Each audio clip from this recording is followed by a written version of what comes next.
Good morning dear students.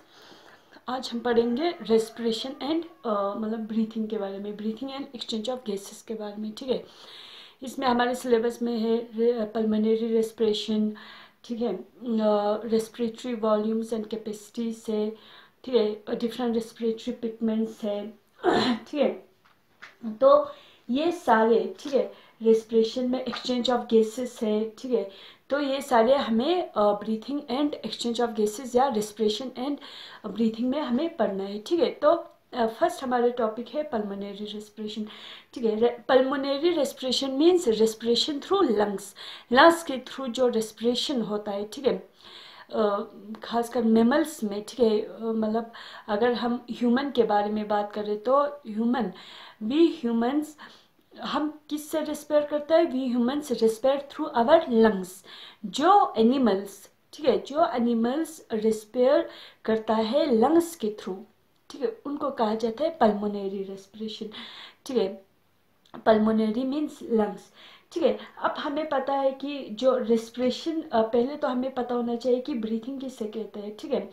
Breathing या respiration, breathing is commonly known as respiration, ठीक है। जो ब्रीथिंग एक ऐसा प्रोसेस होता है, ठीक है, it is the process of exchange of oxygen from the atmosphere with carbon dioxide produce by the cell, ठीक है। इसमें क्या होता है, ब्रीथिंग या रेस्पिरेशन में क्या होता है, ये एक ऐसा प्रोसेस है हमारे बॉडी में, ठीक है, ये एक ऐसा प्रोसेस होता है, ठीक है, जहाँ पे ऑक्सीजन जो है, ऑक्सीजन और कार्बन डाइऑक्साइड का एक्सचेंज होता है। अगर सिंपली हम कहें तो रेस्पिरेशन में या ब्रीथिंग में क्या होता है, ऑक्सीजन एंड कार्बन डाइऑक्साइड का एक्सचेंज होता है। अब कार्बन डाइऑक्साइड कहाँ से प्रोड्यूस होता है, ऑक्सीजन कहाँ से हम लेते हैं, इस पूरे प्रोसेस एक्सचेंज को, ठीक है, कार्बन डाइऑक्साइड और ऑक्सीजन के एक्सचेंज को क्या कहा जाता है? ब्रीथिंग कहा जाता है। अब हमें पता है ऑक्सीजन कहाँ पे प्रेजेंट होता है? एटमॉस्फेयर में प्रेजेंट होता है, ठीक है। तो एटमॉस्फेयर से ऑक्सीजन लेना, ठीक है, और कार्बन डाइऑक्साइड जो कि हमारे बॉडी सेल्स प्रोड्यूस करता है, ठीक है, वहां से कार्बन डाइऑक्साइड छोड़ना, the process of exchange of oxygen from the atmosphere with carbon dioxide produce by the cell is called breathing. इसको क्या कहा जाता है? ब्रीथिंग कहा जाता है। And breathing is commonly known as respiration, ठीक है। तो अगर हम ब्रीथिंग या रेस्पिरेशन का डिफिनेशन देखेंगे तो हम लिख सकते हैं, हम क्या लिख सकते हैं? The process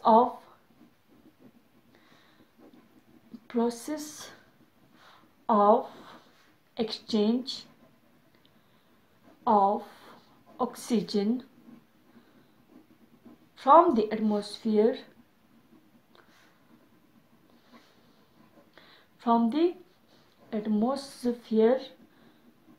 with carbon dioxide produced by the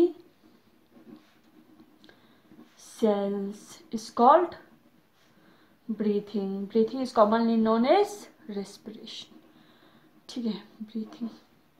अब ये तो मतलब अगर हम एनिमल किंगडम में देखेंगे, ठीक है, एनिमल किंगडम में देखेंगे तो हमें पता है कि बहुत सारे फाइलम्स होते हैं, ठीक है। तो अगर हम अलग अलग फाइलम में या अलग अलग एनिमल्स में अगर हम, ठीक है, इनके जो रेस्पिरेशन जो प्रोसेस होता है या रेस्पिरेटरी ऑर्गन्स को देखेंगे, ठीक है, तो अलग अलग एनिमल्स में अलग अलग रेस्पिरेटरी ऑर्गन्स होता है, अलग अलग जगहों से रेस्पिरेशन करता है। जो लोअर एनिमल्स से वो सिंपली बॉडी सरफेस के थ्रू सिंपल डिफ्यूजन रेस्पिरेशन होता है इनका, ठीक है, इनवर्टिब्रेट्स में जो लोअर एनिमल्स आते हैं। या अगर हम मतलब इंसेक्ट्स के बारे में बात करें तो वहाँ पे क्या होता है? ट्यूब्स होता है, मेलफिजियन ट्यूब्यूल्स या सॉरी ट्यूब्स होता है, ट्रेकियल ट्यूब्स होता है, ठीक है। और अगर हम मतलब एक्वेटिक मोलस्क के बारे में या एक्वेटिक आर्थ्रोपोड्स के बारे में देखेंगे तो उनमें क्या प्रेजेंट होता है? गिल्स प्रेजेंट होता है इनवर्टिब्रेट्स में, ठीक है। तो वर्टिब्रेट्स के अंदर जैसे कि जो वर्टिब्रेट्स फिश से उसमें भी गिल्स प्रेजेंट होता है। एम्फेबियंस वो क्यूटिकल रेस्पिरेशन भी करता है, गिल्स के थ्रू भी रेस्पिरेशन करता है, ठीक है, या और रेप्टाइल्स, बर्ड्स और मैमल्स वो एक्सक्लूसिवली किसके थ्रू रेस्पिरेशन होता है, इनमें लंग्स के थ्रू, ठीक है, पल्मोनरी रेस्पिरेशन होता है। तो अगर हम अलग अलग डिफरेंट रेस्पिरेटरी ऑर्गन्स को देखेंगे, ठीक है, जो मैकेनिज्म ऑफ ब्रीथिंग होता है वो अलग अलग डिफरेंट ग्रुप्स ऑफ एनिमल्स में वेरी करता है, ठीक है। तो हम पहले थोड़ा रेस्पिरेटरी ऑर्गन्स के बारे में देखेंगे, ठीक है।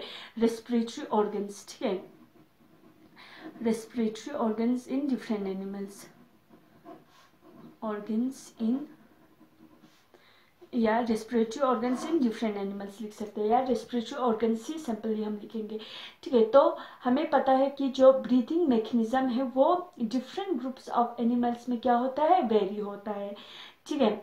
और वो एक्चुअली जो वेरी करता है, ठीक है, डिफरेंट होता है, different group of animal different तरीके से रेस्पिरेशन करता है, वेरी करता है means different group of animals में डिफरेंट तरीके से रेस्पिरेशन होता है, और वो डिपेंड होता है mainly on their habitats and level of organisation. उनका लेवल ऑफ ऑर्गेनाइजेशन कैसा है, ठीक है, सेलुलर लेवल है कि टिश्यू लेवल या ऑर्गन लेवल है या ऑर्गन सिस्टम लेवल है, या उनका हैबिटेट कैसा है कि ये एक्वेटिक होता है, एक्वेटिक है तो मोस्टली जो एक्वेटिक एनिमल्स में क्या हो गए, गिल्स प्रेजेंट होंगे, या टेरेस्ट्रियल है या बोथ एक्वेटिक एंड टेरेस्ट्रियल है, तो उनके हैबिटेट और लेवल ऑफ ऑर्गेनाइजेशन पे भी डिपेंड होता है कि इसमें रेस्पिरेशन जो मैकेनिज्म ऑफ ब्रीथिंग होगा वो कैसा होगा, ठीक है। तो the mechanism of breathing very among different group of animals depending mainly on their habitats and level of organisation. For example lower जो इनवर्टिब्रेट्स है, फॉर एग्जाम्पल लोअर इनवर्टिब्रेट्स में, ठीक है, लोअर इनवर्टिब्रेट्स में जैसे कि हमारे पास स्पॉन्ज है, लाइक स्पॉन्जेस, स्लेंट्रेट्स या फ्लैट वॉर्म्स जो है, ठीक है, coelenterates, flat worms, extra flat worms, इनमें कैसा होता है, ठीक है, इनमें जो exchange of oxygen with carbon dioxide होता है वो सिंपल डिफ्यूजन के थ्रू होता है। उनमें जो रेस्पिरेशन होता है, रेस्पिरेशन मीन्स ऑक्सीजन और कार्बन डाइऑक्साइड का एक्सचेंज होता है, उनमें कोई स्पेसिफिक रेस्पिरेटरी ऑर्गन नहीं होता है। हमारी तरीके से हमारी बॉडी में जैसे कि लंग्स होता है, एक स्पेसिफिक रेस्पिरेटरी ऑर्गन होता है, इनमें ऐसा कोई रेस्पिरेटरी ऑर्गन नहीं होता है, क्योंकि ये या तो सेलुलर लेवल होता है या टिश्यू लेवल होता है, ठीक है। तो इनमें जो ऑर्गन नहीं बना होता है ठीक से, ठीक है। तो इनमें जो एक्सचेंज होता है ऑक्सीजन एंड कार्बन डाइऑक्साइड का जो एक्सचेंज होता है वो बॉडी सरफेस के थ्रू होता है, ठीक है। तो exchange of carbon dioxide with exchange oxygen with carbon dioxide bye sample diffusion over their entire body surface,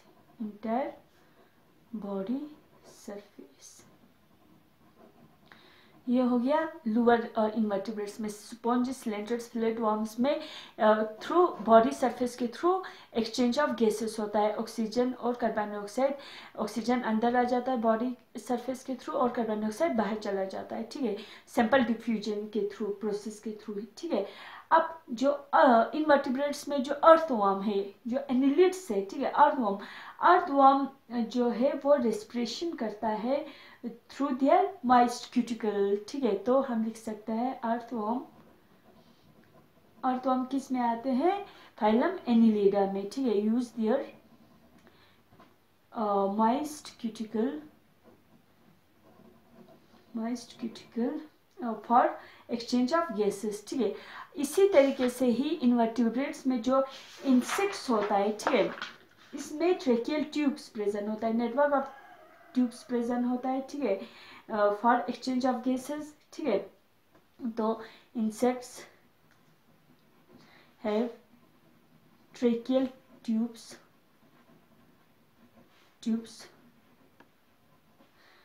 for exchange of gases, ठीक है,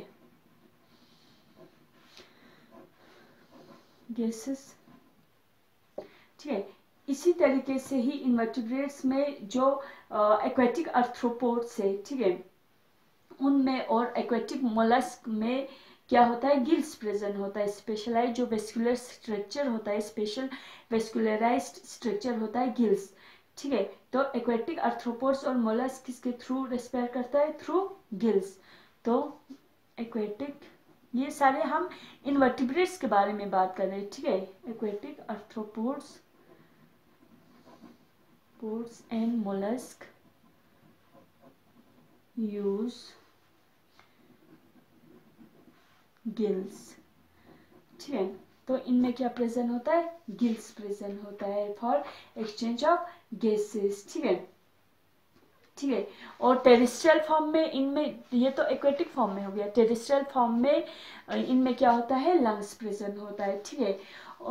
अगर हम वर्टिब्रेट्स के बारे में बात करें तो वर्टिब्रेट्स में जैसे कि invertebrates fishes respire through vertebrates में फिशेस, सबसे पहले जो फिशेस है वो किसके थ्रू रेस्पायर करता है, फिशेस एक्वेटिक हैबिटेट में रहता है, तो उनमें क्या प्रेजेंट होता है, लंग्स की जगह इनमें क्या प्रेजेंट होता है, फिशेस में गिल्स प्रेजेंट होता है, ठीक है। सिर्फ जो लंग फिशेस होता है, डिप्लोई होता है, उनमें ही लंग्स होता है, ठीक है।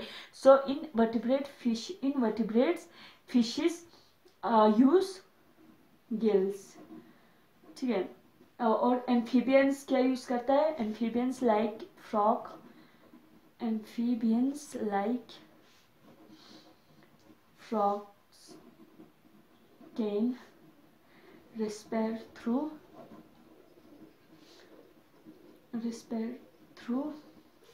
their moist skin also, ठीक है। रेप्टाइल्स, बर्ड्स और मैमल्स किसके थ्रू रेस्पायर करता है, हमें पता है इनमें क्या प्रेजेंट होता है, लंग्स प्रेजेंट होता है। Reptiles, birds and mammals respire through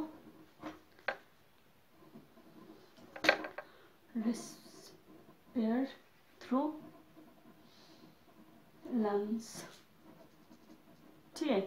तो मैमल्स में अगर लंग्स है तो मतलब ह्यूमंस में भी क्या होंगे, वेल डेवलप्ड मतलब लंग्स होंगे, रेस्पिरेटरी ऑर्गन क्या होंगे, लंग्स होंगे।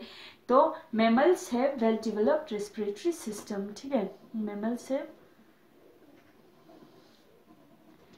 Well developed respiratory system.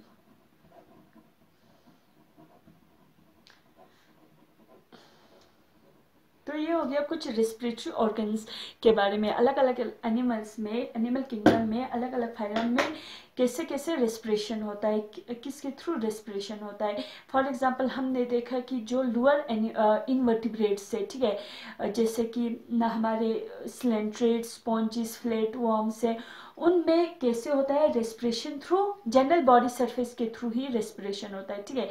इनके बॉडी सरफेस पे ही, जैसे कि हमने स्पॉन्जिस में पढ़ा था कि स्पॉन्जिस के बॉडी के ऊपर क्या होता है, छोटे छोटे पोर्स होते हैं, ठीक है। तो मतलब जब वो वाटर में रहता है, एक्वेटिक होता है, तो क्या होता है, जब वाटर के through along with the water उनमें ऑक्सीजन भी आ जाता है, फूड भी आ जाता है, तो वो जनरल बॉडी सरफेस के थ्रू इनका क्या होता है, एक्सचेंज ऑफ गैसेस होता है। इसी तरीके से स्लेंट्रेट्स और फ्लेटवर्म्स में भी होता है, ठीक है। लोअर इनवर्टिब्रेट्स में, हायर इनवर्टिब्रेट्स में जैसे कि एनिलिड्स के बारे में हमने कहा कि जो अर्थवर्म है वो किसके थ्रू रेस्पिरेशन करता है, अपने क्यूटिकल के थ्रू रेस्पिरेशन करता है। और आर्थ्रोपोड्स में इंसेक्ट किसके थ्रू रेस्पिरेशन करता है, इंसेक्ट्स में क्या होता है, ट्रेकियल ट्यूब्स होता है, नेटवर्क ऑफ ट्यूब्स होता है, ठीक है, जो कि वो मतलब ब्रीथिंग में यूज होता है, ठीक है। और एक्वेटिक आर्थ्रोपोड्स और मोलस्क, जो एक्वेटिक मोलस्क है उनमें गिल्स प्रेजेंट होता है, फिशेस की तरह ही गिल्स प्रेजेंट होता है। अगर हम वर्टिब्रेट्स के बारे में बात करें तो वर्टिब्रेट्स में फिशेस, एम्फीबियंस, रेप्टाइल्स, बर्ड्स और मैमल्स, पांचों में से फिशेस जो है वो गिल्स के थ्रू रेस्पायर करेगा, एम्फीबियंस